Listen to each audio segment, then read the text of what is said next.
On the day I found out I was pregnant, my boyfriend and his first love held a small wedding. He explained. Her last wish in this life was to become my bride. And me?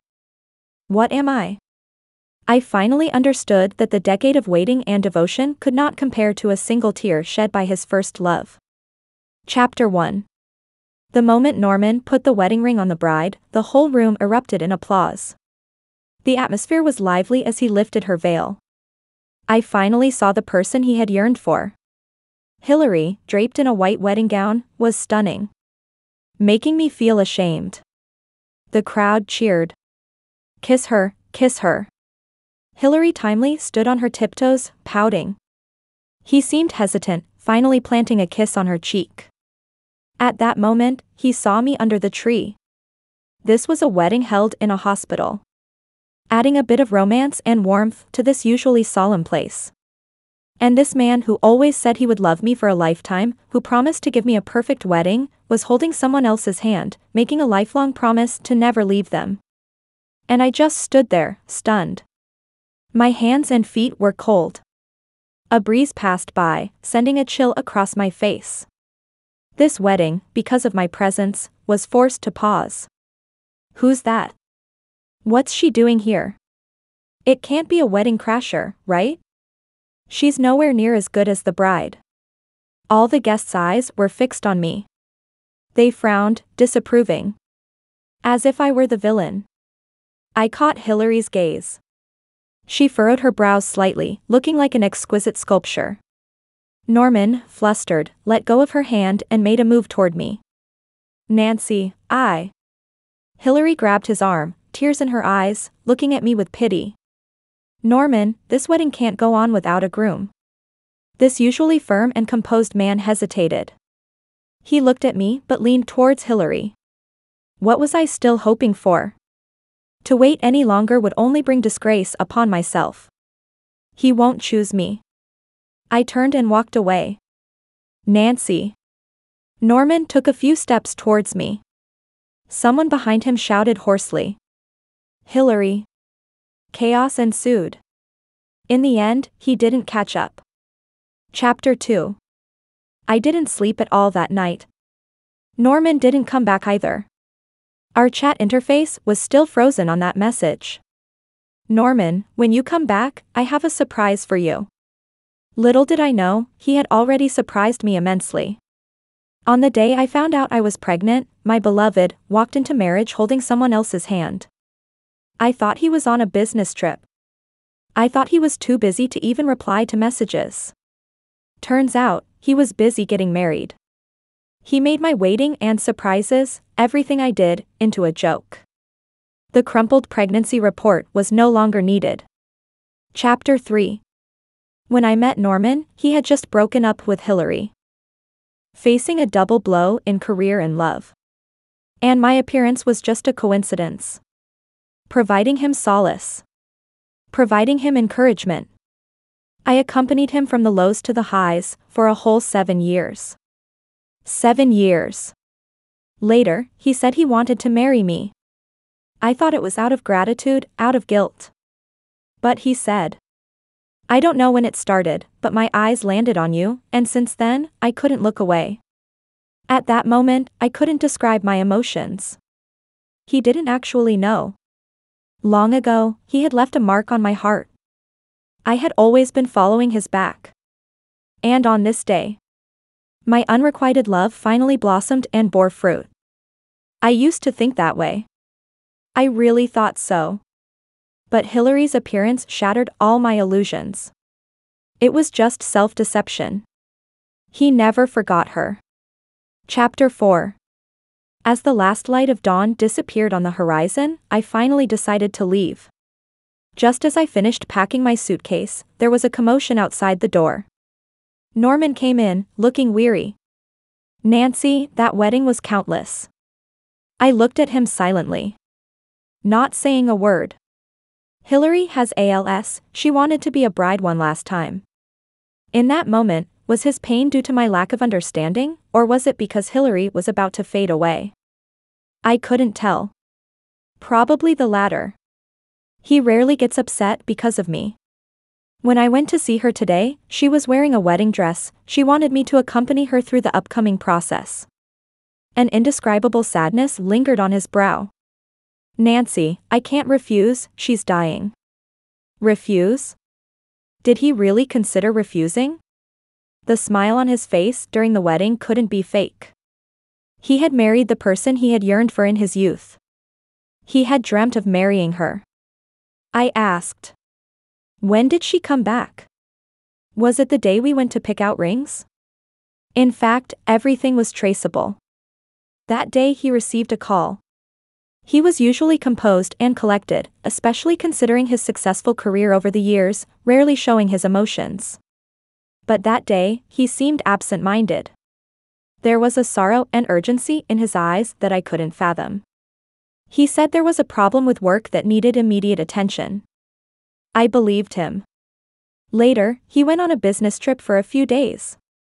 Upon his return, he often seemed lost in thought.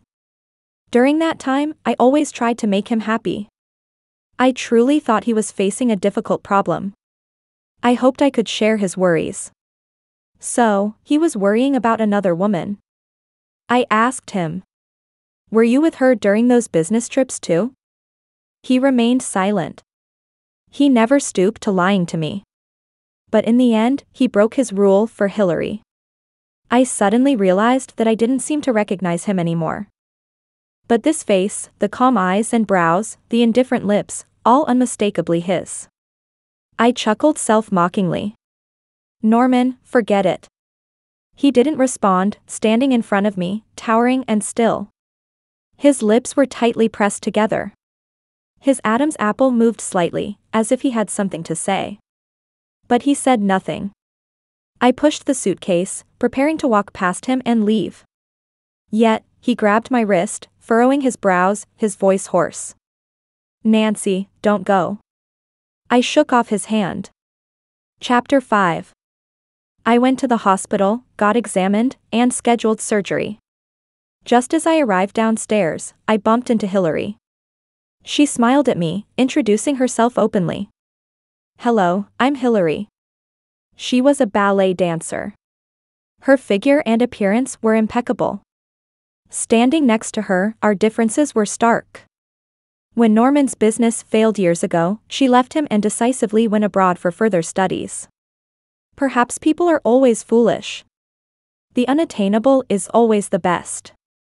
That's why Norman had been fixated on her for so many years. And someone like me, rushing forward, naturally didn't earn his appreciation. I heard Norman say you're his fiancé. She said this with a raised chin, a slight smirk at the corner of her mouth. Full of pride. She was flaunting it to me. Fiancé or not, he was still there to accompany her through a wedding. He still recited vows of a lifetime with her. To her, I was just a joke. Norman should have explained that wedding to you already. I didn't want to say much to her. My mouth felt sour and bitter. He has nothing to do with me anymore. I didn't have the audacity to argue with a dying person, nor was I so despicable and mean. She wanted it, so be it. I quickly walked away. Hillary seemed like she wanted to say something. But as she chased me, she stumbled and fell.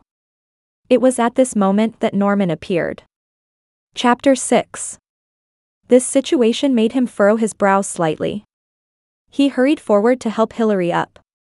His movements were gentle, as if he was afraid that a little more pressure would shatter her.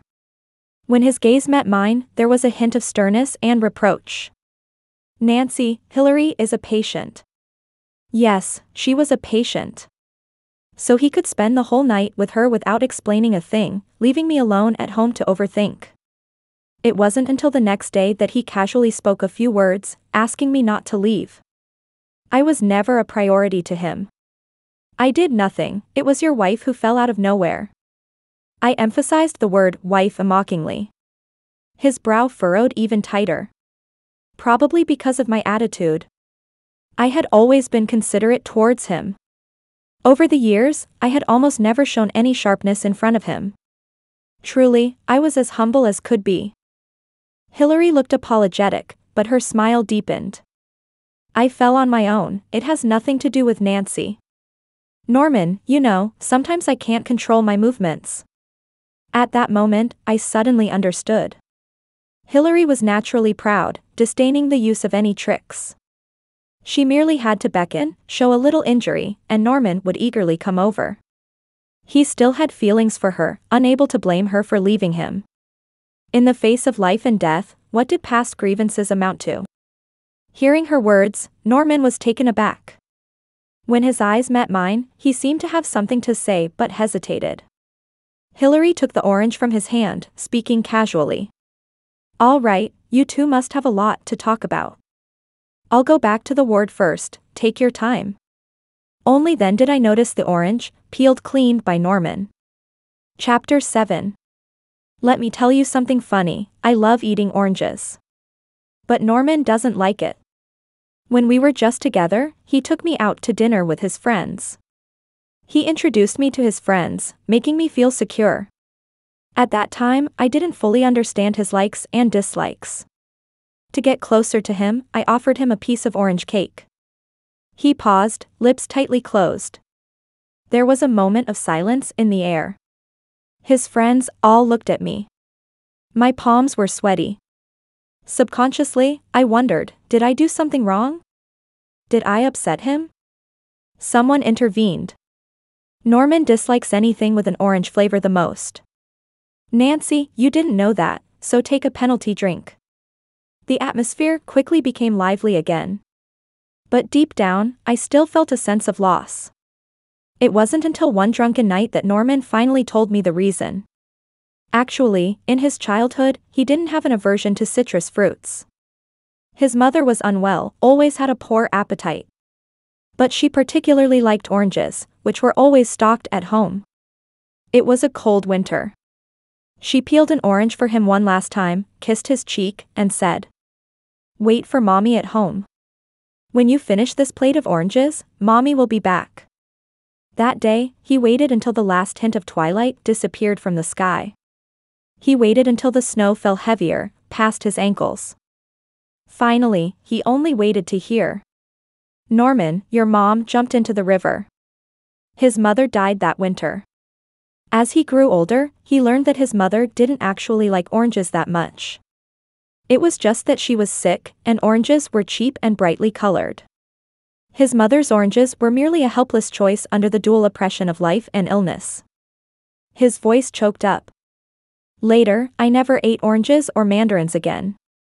That night, his tears were scalding. Rolling down my skin, they made me cry too. I knew that oranges would remind him of his mother. Remind him of a childhood filled with misery and helplessness. So later on, I hardly ate them either. Even perfumes with citrus scents, I hid them deep in the cabinet and never took them out again. It wasn't until this moment, seeing the orange in his hand, that I finally understood. Norman had grown strong enough not to avoid these anymore. It's just that I couldn't be the exception. He just never cared about my efforts. He just didn't understand what I really liked. But he knew, Hillary liked oranges. Whatever sad memories, whatever embarrassing past, could all make way for her likes. Chapter 8. Norman looked at her, with a worried expression. "Do you need me to call a nurse?" His concern for her was always clear. Hillary shrugged, with a bright smile. "Norman, I can walk back by myself. You guys talk." Only then did Norman look at me. "Nancy, where did you move to, you?" A loud noise rang out. Hillary had just walked a short distance when she fell again. Before Norman could finish speaking, he turned and ran towards her. I stood still, watching his face full of anxiety. Watching him frown because of the scratch on her arm. He said, "I told you not to come alone, does it hurt?"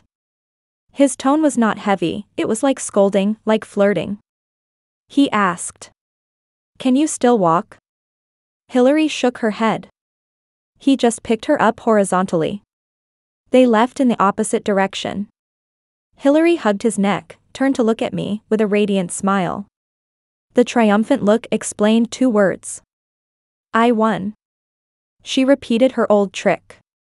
Very silly, but really effective. A surge in my stomach. I turned and ran to the bathroom at the end of the corridor, vomiting uncontrollably. After a long time, Norman finally sent a message. Nancy, why did you come to the hospital? Are you feeling unwell? Is this message a bit too late? He forgot to ask yesterday why I appeared at his wedding scene. I shook my head, laughed at myself. Then, I blocked all of his contact information. Chapter 9. Norman still found out about my pregnancy. Jennifer looked apologetic. Nancy, I'm really sorry, I'll definitely scold Ted when I get back. But Ted on the other end of the phone said, Nancy, you two have been together for so long, give Norman a chance, also give the child a chance. Jennifer scolded and snatched the phone from my hand, yelling at Ted. What Norman did is inhumane. It's just because Nancy is easygoing. If it were me, I would break his arm and let him and Hillary live together, making them two sweet disabled people. It's funny. Jennifer is my best friend, and Ted is Norman's childhood friend. Their marriage was something we arranged. It only took 2 years to bear fruit. They got their marriage certificate a few days ago, they just lacked a wedding. And Norman and I, after 7 years of struggles, ended up with this result. Norman still came. Rushing over. Sweating profusely. Anxious. When he saw me still outside the operating room, his brows suddenly relaxed. He hugged me tightly, as if afraid that if he let go, I would disappear. Nancy, I was wrong, don't be impulsive, can we talk properly? There was a faint smell of smoke on him. Norman's dad passed away from lung cancer, so he rarely smokes. Only when he's really frustrated does he light one up. These days, he's been running around, seeking medical help for Hillary.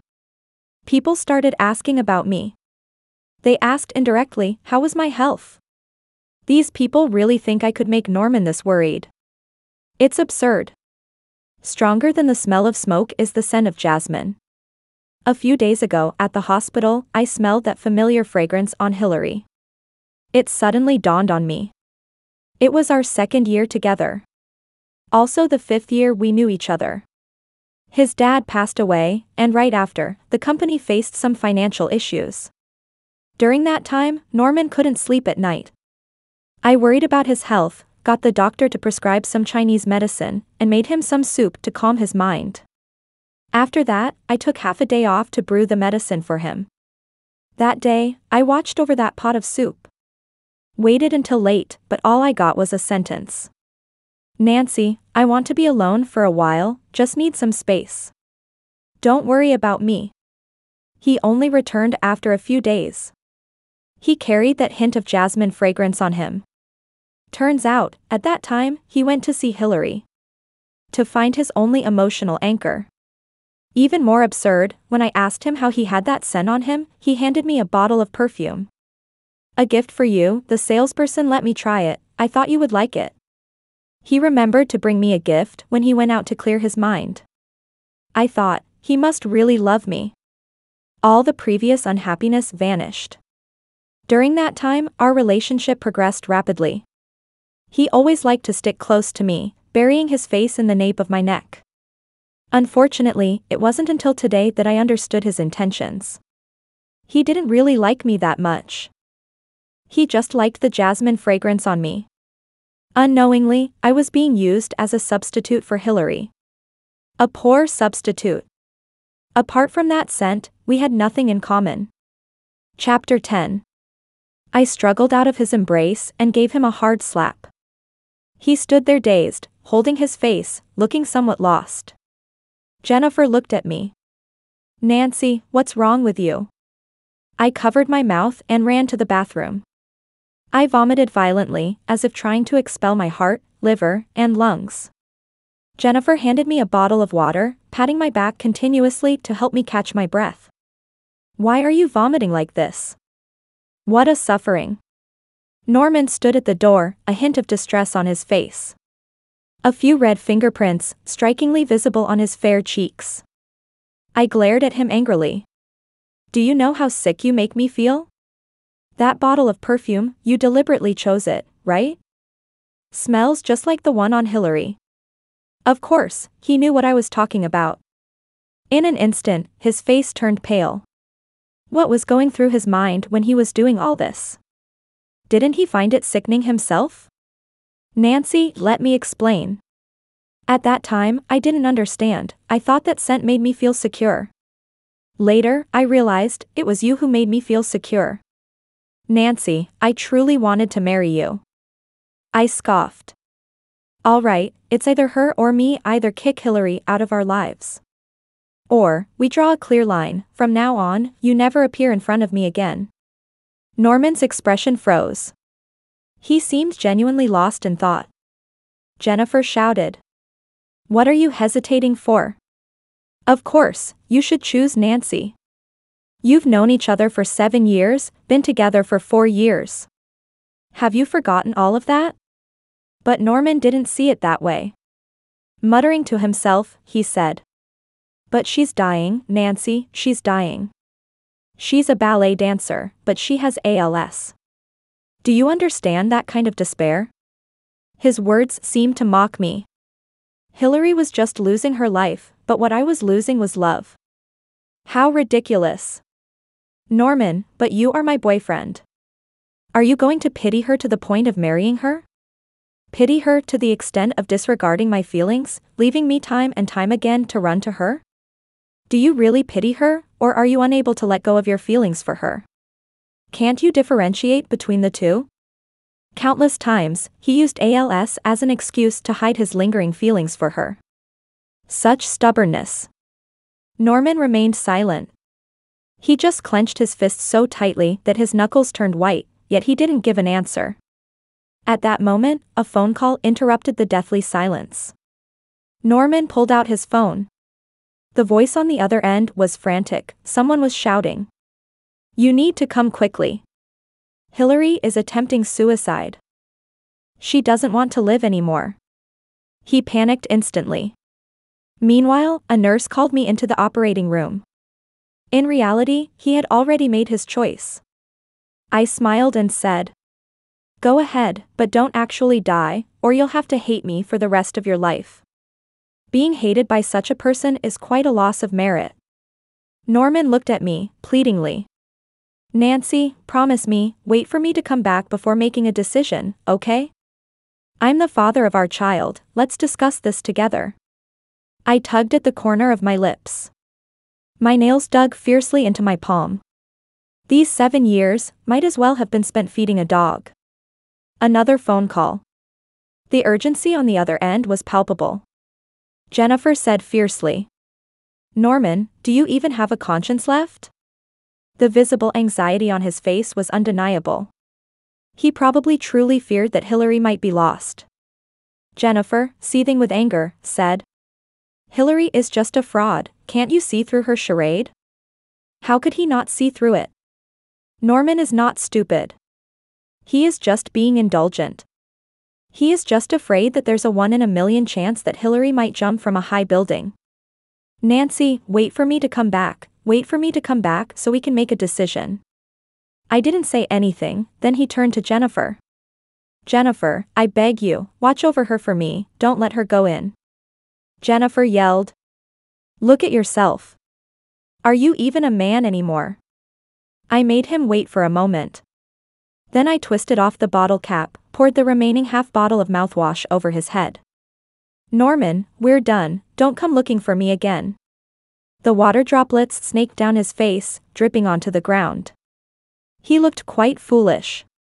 The water splashed into his eyes, stinging and making them turn red. He stared at me blankly, muttering sorry. Watching his figure dash away. I felt like a failure. Jennifer stomped her foot in anger. This despicable man. After cursing, she asked me. Nancy, are you okay? I'm fine. I never really thought he would choose me. Even if he chose me, even if Hillary completely left our lives. We can never go back to the past. A broken mirror can never be mended.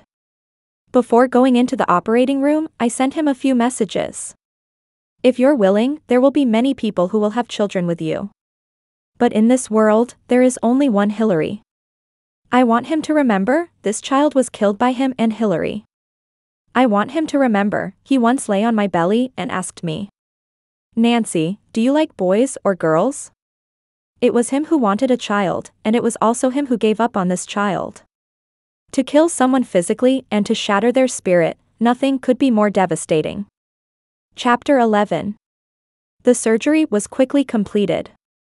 When I woke up, Ted was there too. Suddenly, I remembered something. Ted, there are 2 rings in my bag, please return them to Norman for me. After all, these wedding rings were just random pics. Norman was thinking about Hillary at that time, not caring at all. I don't care about this thing either. Ted nodded and left. Jennifer sat beside me. Nancy, Norman isn't worth it. I knew that she intentionally leaked the news of my pregnancy to Ted. Letting go of those 7 years was not easy. She thought that it was just because of Hillary's presence that there was a misunderstanding between Norman and me. But she didn't know that they had a wedding. She also didn't know that Norman kept leaving me because of Hillary. But now, she understood completely. Ted sent her a video. Jennifer didn't avoid me, she directly opened it. In the video, Norman was holding Hillary in his arms. They were embracing and crying. She said, I don't want to stay in the hospital anymore, it's stuffy here, I don't like it here. Norman agreed to everything she said. She said, I want to see the world, I want to dance ballet again, I want to. She couldn't continue through her tears. Norman kept saying okay. He closed his eyes, tears sliding down his cheeks. Look at how affectionate he is. Fate was so cruel to these 2 ill-fated lovebirds. It made me sick to watch. Jennifer showed me this video, trying to force me to be tough. She was always clear-headed. After the observation in the hospital was over, Ted and Jennifer escorted me home together. Just as we got into the car, Norman appeared. He was holding the ring box I returned to him, his gaze somewhat vacant. Nancy, did you really abort our child? He asked. Jennifer frowned. Don't act like the victim, wasn't this all because of you?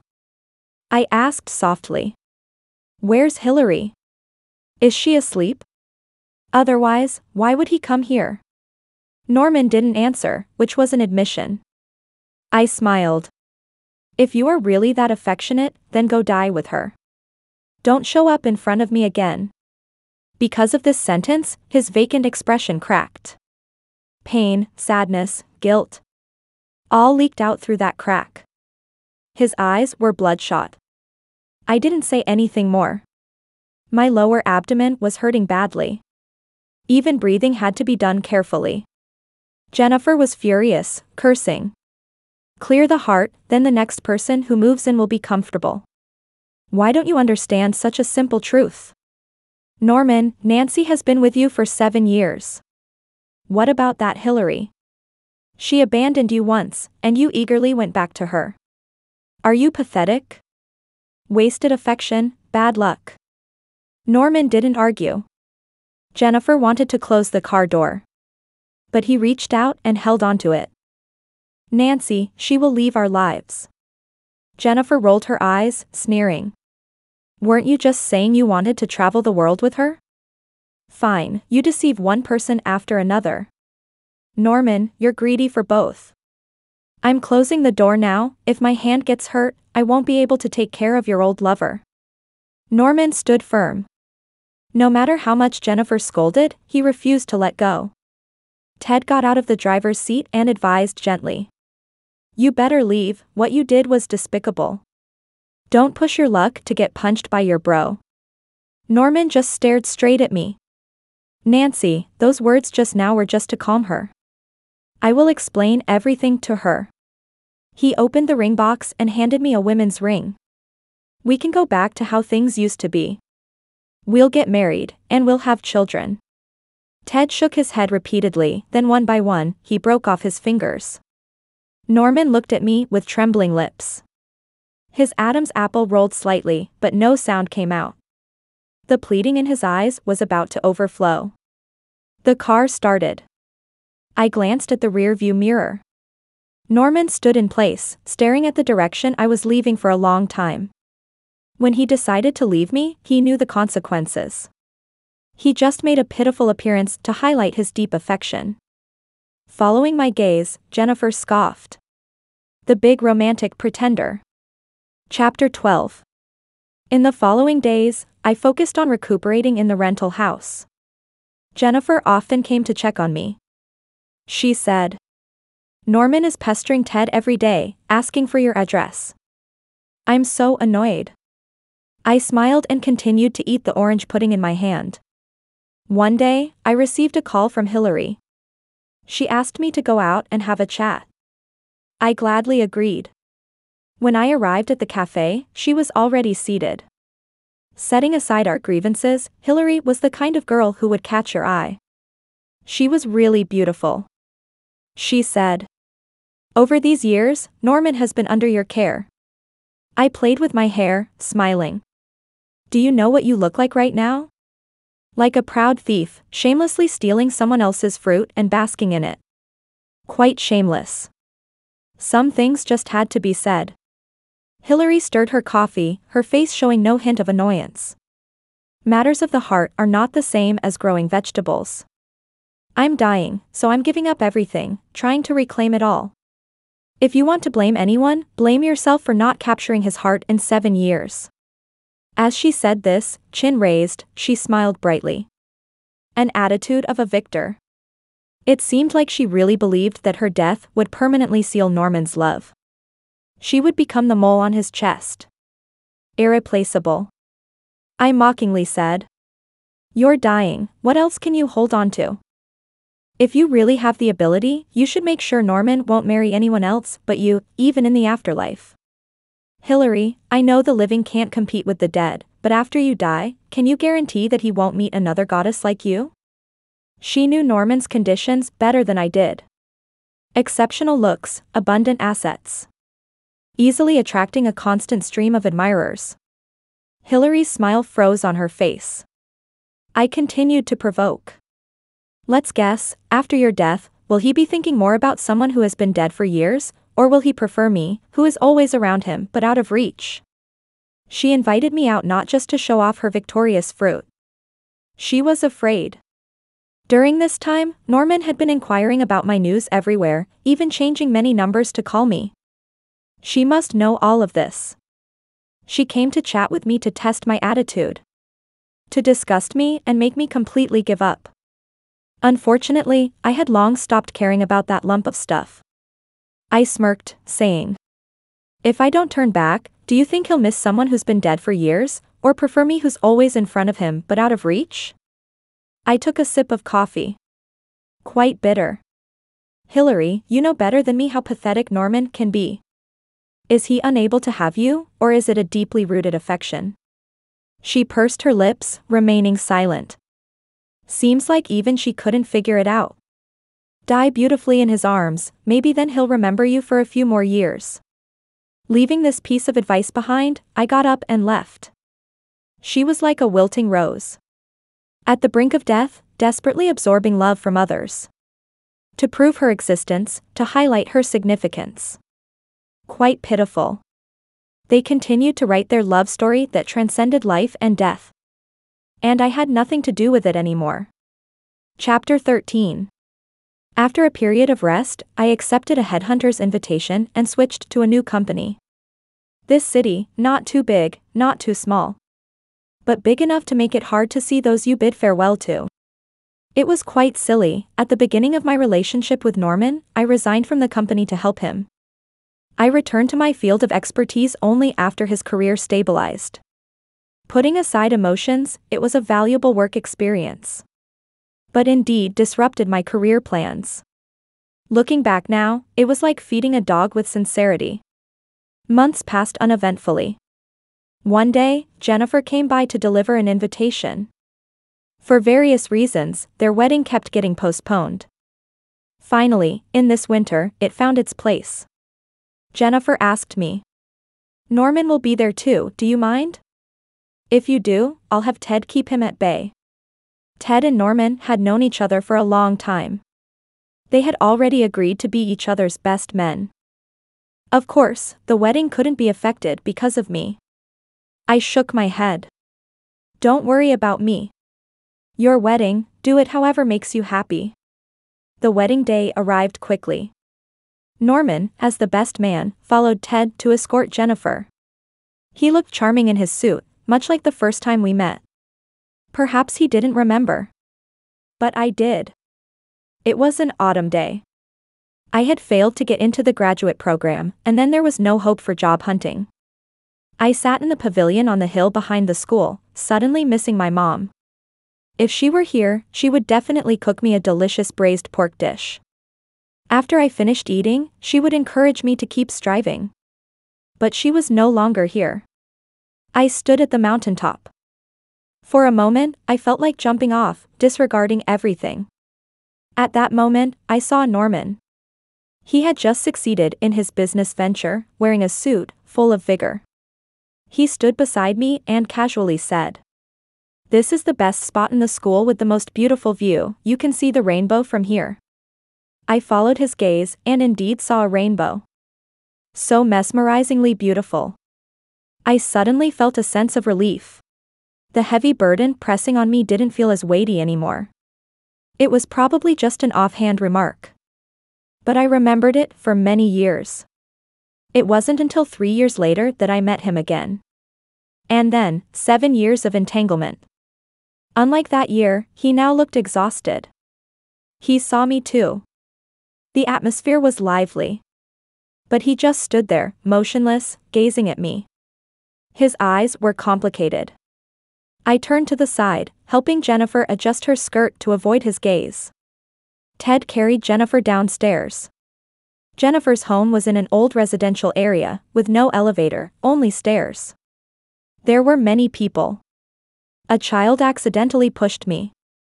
I rarely wore high heels, so I suddenly felt unstable. Just as I was about to fall, Norman caught me. The moment our bodies touched, I smelled that cigarette smoke and jasmine fragrance. A familiar sense of nausea washed over me. After regaining my balance, I pushed him away forcefully. "Don't touch me." He took a few steps back, leaning against the handrail to steady himself. He lowered his gaze, looking stunned, appearing quite hurt. Everywhere he touched me, goosebumps appeared. "Nancy, watch your step." His voice was as gentle as ever. As if we still had some sort of connection. I ignored him and turned to go downstairs. Chapter 14. Upon arriving at the hotel, I realized that Hillary was also there. She sat in a wheelchair, looking pale and fragile. Still with that pitiful appearance. She softly called out, "Norman." Norman subtly furrowed his brows but still headed towards her. Jennifer looked at Ted beside her. Ted quickly distanced himself, saying, "I didn't invite her over." He glanced at me. Maybe she's afraid Norman will be stolen away. After all, thieves are most afraid of encountering their own kind. I raised an eyebrow. I am definitely not one of their kind.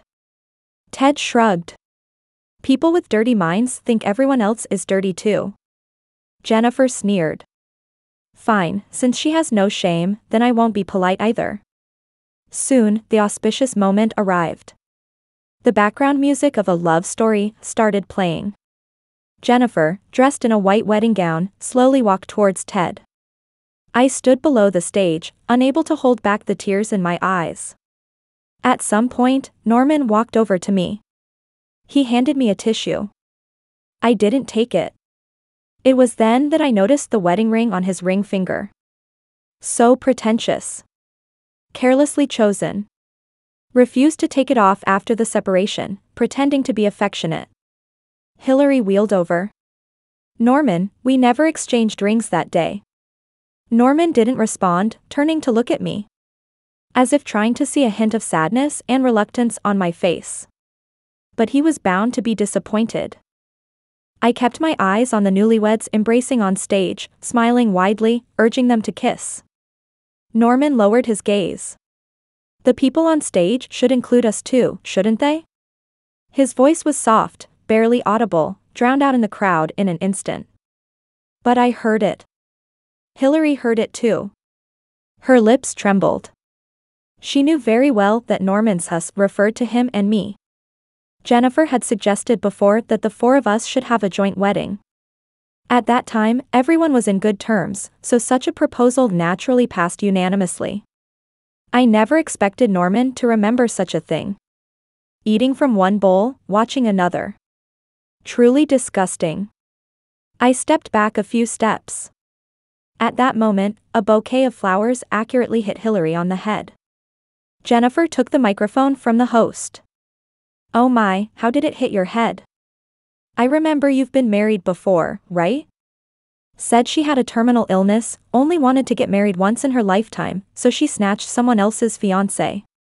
Without even getting a marriage certificate, wearing a wedding dress, forcing him to have a wedding with you. Bravo. Truly impressive. People love to gossip. Upon hearing this, the guests who were previously focused on eating all lifted their heads, searching for the topic of discussion. I shifted to the side again. Hillary held the flowers, her face pale. Whispers echoed from all sides. Some even took out their phones to record videos. "Oh my, this person is so beautiful, how can she be a homewrecker?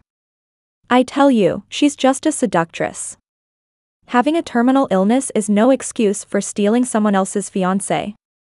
That poor girl was about to get married, and she pulls a stunt like this. Absolutely shameless. That guy isn't a good person either. Perfect match for that fox spirit. Ted coughed insincerely a few times. Jennifer winked at me, returning the microphone to the host. She was helping me vent. During Hillary's wedding, I had also been maliciously speculated by her relatives. Hillary was at a loss. She subconsciously looked up at Norman, seeking help. But he just looked at me, hesitant to speak. Norman. Norman didn't respond. Hillary quickly blushed. Rumors are frightening. She hurriedly lowered her head, activated her wheelchair, and left. Unexpectedly, Norman didn't go after her. "Nancy, I didn't get a marriage certificate with her. I really regret it. There are no filial sons by the sickbed. Moreover, that was a woman who had abandoned him. The lingering regrets and unrequited love from before were probably long gone." Jennifer chuckled. "Aren't you going after her?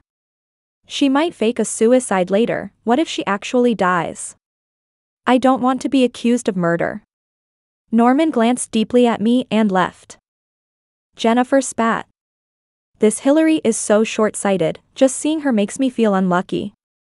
Ted embraced her, gently caressing her belly. "Wife, calm down, don't startle the baby." Jennifer huffed. "In the future, don't associate with unclear people like Norman." Yes, I'll listen to you." Chapter 15. Later, I heard that Hillary went missing. Jennifer ate the cherries washed by Ted, her face full of disdain. Still putting on an act. She really thinks highly of herself, the more she does, the more annoyed Norman will be. I smiled. She's not acting, she's afraid. I heard that in the mid-stage of ALS, life becomes almost impossible to manage. She's scared that Norman will see her ugliest side. She wants to die in Norman's memories looking beautiful. Rather than torment each other, she wants Norman to feel guilty. That way, he will remember her for longer. Looks like she took to heart what I said in the cafe that day. Later, Jennifer told me. Norman found Hillary. Due to emotional turmoil and passive treatment, her illness progressed rapidly. Norman was extremely guilty and actually wanted to travel the world with her. But his company couldn't pause. Not long after, there was a change in the company's general manager. Winter turned to spring, spring turned to autumn. Hillary passed away in that winter. Jennifer sighed. In fact, Hillary had it pretty bad too. Envy from the heavens, if she hadn't resorted to those tactics, I would have pitied her. I thought for a moment. Me too. Saying this wasn't out of a saintly heart, just a mutual understanding between girls. Shortly after, due to wrong decisions, Norman's company suffered a severe blow. He was currently in a tough spot. When Jennifer told me this news, she smiled mischievously. That broken-down company should have closed shop long ago. Without my Nancy, how could it have flourished? I nodded repeatedly as I reviewed project proposals on the computer. Thank goodness for running away early. Chapter 16. Later, Norman came to find me. In fact, he had long known my address. Some time ago, one night I woke up and went to the bathroom in the dark. I don't know why, but I glanced downstairs. Coincidentally, I saw him standing outside my house. Dim light fell on him. A lonely figure. He didn't know how long he had been standing there. Cigarette butts surrounded his feet. I immediately closed the curtains and didn't look again. This time, he had lost a lot of weight. Despite being carefully dressed up, there was still an underlying fatigue he couldn't hide. He still wore that wedding ring on his ring finger. Nancy, can I come in for a bit? I crossed my arms and stood at the doorway. If there's something, let's talk here. Seeing my firm attitude, he didn't insist. Nancy, I miss you. He sighed, his tone filled with a hint of desolation. The day Hillary passed away, I wasn't as devastated as I had imagined. But every day without you, I feel absolutely terrible. Look, Hillary, do you still feel like you've won now? Norman took out that engagement ring again. Nancy, I can't be without you. Without you, how can I continue to hold on? He is truly naive. Back then in the hospital, I didn't accept this ring. Now, it's even more impossible to accept. He came to beg me, perhaps with some sincerity. But more likely, he probably saw my value and wants me to help him rise again. He has fallen to this point, all his own doing, can't blame anyone else. Norman frowned. Nancy, don't be like this isn't like you. I shrugged. Different situations call for different measures. Jennifer and I have always been on the same page. But because I love him, I've kept my claws hidden. Yet he doesn't appreciate it. He stated firmly. In those 7 years we had, you can't just move on so quickly. I shook my head with a smile. I've always been able to pick up and let go. But he's still deceiving himself.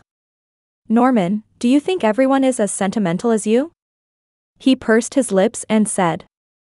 Hillary and I never got married. I sarcastically replied.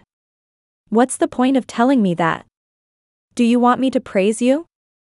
Wow, you held your ground, amazing? By belittling your love for her, you're trying to magnify the depth of your feelings for me, Norman, it's rather revolting to me. Saying things like, can't be without you, he must have said that to Hillary as well, right? If I agree to him, next time, he'll say the same thing to another woman. I regret that we've been entangled for too many years. It wasn't until Hillary returned to her home country that I saw his true colors. I pretended to close the door. Sorry, I have to go do my makeup, my boyfriend is waiting for me. Norman was stunned.